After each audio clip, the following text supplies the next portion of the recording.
నవ ఆంధ్ర నిత్యం శ్రామికులు 45 సంవత్సరాలు బట్టి చంద్రబాబు నాయుడు గారు ఏ రోజు కూడా ప్రజల కోసమే కష్టపడ్డారు. ఎప్పుడు కూడా రాజకీయాల్లో ప్రజా సమస్యల మీద ఉన్నారు. అటువంటి వారు ఇవాళ 75వ సంవత్సరం పుట్టినరోజు వేడుకల్లో ఈ కోరుకొండ లక్ష్మీనరసింహస్వామి గారి ఆలయంలో వారు ఆరోగ్యంగా ఈ రాష్ట్రాన్ని ముందుకు తీసుకెళ్లాల్సిన బాధ్యత వారి మీద ఉంది. కాబట్టి ఆ దేవుడి ఆశీస్సులతోటి ఆరోగ్యంగా ఉండాలి. ఈ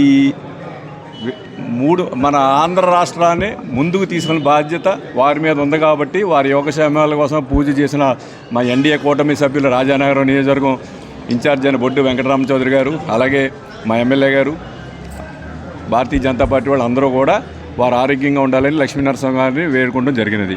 వారు ఆనాడు ఏదైతే అప్పటి ప్రభుత్వం రాజమండ్రి సెంట్రల్ జైల్లో పెట్టినప్పుడు ఇదే గుళ్ళో వాళ్ళు ఆరోగ్యంగా చంద్రబాబు నాయుడు గారు మరి జైల్లోంచి త్వరగా బయటికి రావాలని ఏదైతే కోరుకొండ లక్ష్మీనరసింహ గుడిలో మన పూజలు చేసి మనం అడిగిన 53 రోజులు వారిని అందులో పెట్టి మళ్ళీ వారు వచ్చి ఈ ఆంధ్ర రాష్ట్రాన్ని ముందుకు తీసుకెళ్లే ఆశీస్సుల భగవంతుడిగా వారికి ఉన్నాయి.